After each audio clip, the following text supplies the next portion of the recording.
जय श्री गणेश। मैं हूं पंडित जगदीप। जेडी न्यूज़ 24 की ओर से आप सभी को सादर नमन।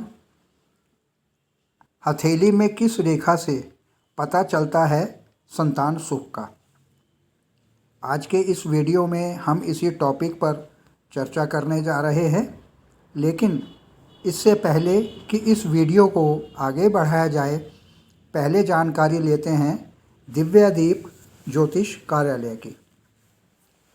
वैदिक ज्योतिष शास्त्र, वास्तु शास्त्र, अंक शास्त्र, सामुद्रिक शास्त्र, लाल किताब, हस्त रेखा, जन्म कुंडली विश्लेषण और रत्नों के परामर्श के लिए आप संपर्क कर सकते हैं।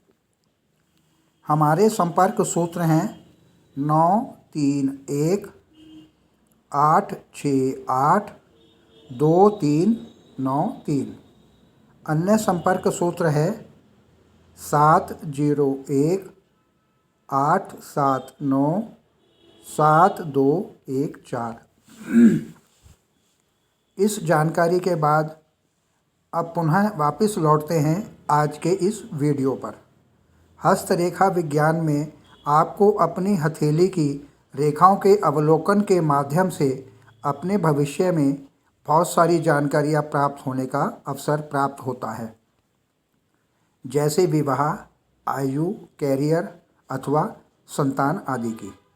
हस्तरेखा विज्ञान का सबसे अच्छा उपयोग जीवन में बीमारियों अथवा अन्य अप्रत्याशित घटनाओं की भविष्यवाणी करने के लिए प्रयोग में लाया जाता है। केवल विद्वान हस्तरेखाविद ही सटीक रूप से हस्तरेखाओं की गणना करने में सक्षम होते हैं।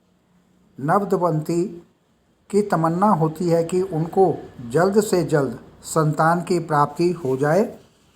किसी भी ज्योतिषविद से नवविवाहितों द्वारा पूछा जाने वाला यह पहला प्रश्न संतान के बारे में ही होता है।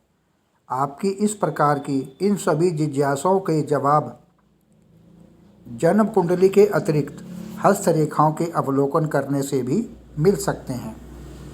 अब जानकारी लेते हैं कि हथेली में कहाँ होती है संतान रेखाएं। सामुद्रिक शास्त्र के अनुसार हथेली में कनिष्ठिका अंगुली के मूल में बुध पर्वत पर ऊपर की ओर स्थित रेखाओं को संतान रेखा कहा जाता है। ये रेखाएं स्पष्ट होनी चाहिए। आपकी हथेली में जितनी भी ये रेखाएं होंगी, भविष्य में आपकी उतनी ही संतान होंगी। संतान का विचार शुक्र पर्वत पर स्थित रेखाओं के माध्यम से भी किया जा सकता है। हथेली के बाहर की ओर से भीतर आने वाली हॉरिजॉन्टल लाइन विवाह रेखा कहलाती है। हथेली पर स्थित संतान रेखा क्या संकेत देती है? अब यदि इस विषय पर कुछ कहा जाए तो सामुद्रिक शास्त्र के अनुसार संतान रेखाएं जितनी सीधी और गहरी होंगी, वे रेखाएं पुत्र प्राप्ति का प्रतीक होती हैं।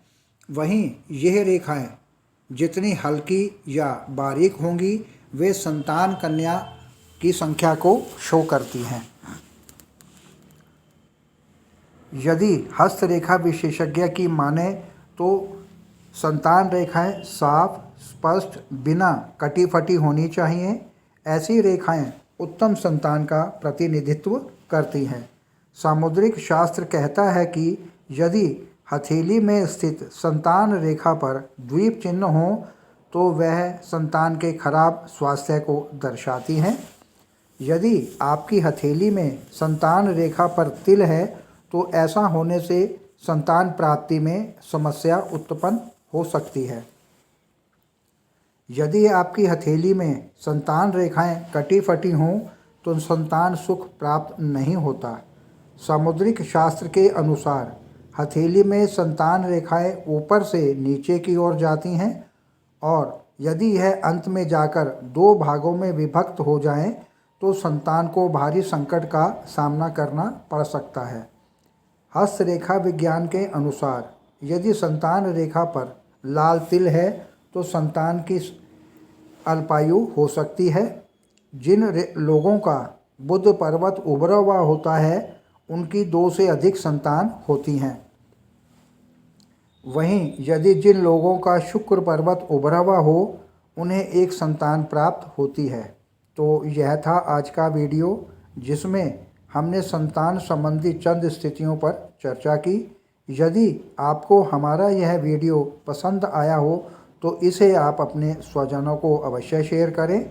आगे प्रभु इच्छा आगामी वीडियो नए प्रसंग के संग ऑनलाइन परामर्श उपलब्ध। आपकी समृद्धि की कामना सहित पुनः जय श्री गणेश।